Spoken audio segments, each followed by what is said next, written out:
টানা ৩ দিনের ভারী বর্ষণ ও পাহাড়ি ঢলত বোয়ালখালী স্বাস্থ্য কমপ্লেক্স সহ বেশ কিছু এলাকার নিম্নাঞ্চলত জলাবদ্ধতাত পানিবন্দী হয়ে ফজছি শতাধিক পরিবার, ব্যাহতর জনজীবন।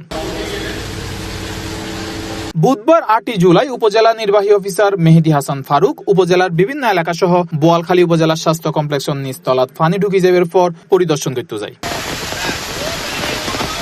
এ সময় উপজেলা পৌরসভার পশ্চিম গোমডন্ডি ৮ নং ওয়ার্ডের হাজিরপুল এলাকাত কালভার্ট ভরাট করে পানি প্রতিবন্ধকতা অপসারণ করে এবং জলাবদ্ধতা নিরসন করে।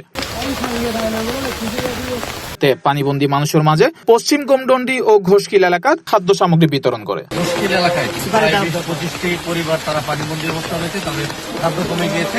সে তথ্য পাওয়ার সাথে সাথে আমরা উপজেলা যে প্রশাসক টিম রয়েছে এবং আমাদের উপজেলার যে যুব কমিটি রয়েছে তাদেরকে নিয়ে আমরা এই অঞ্চলে আসি। এসে শুকনি খাবার এবং আমরা খাবার স্যালাইন এবং পানি শুকনো ট্যাবলেট সেগুলো আমাদের মধ্যে C+ টিভি চট্টগ্রাম।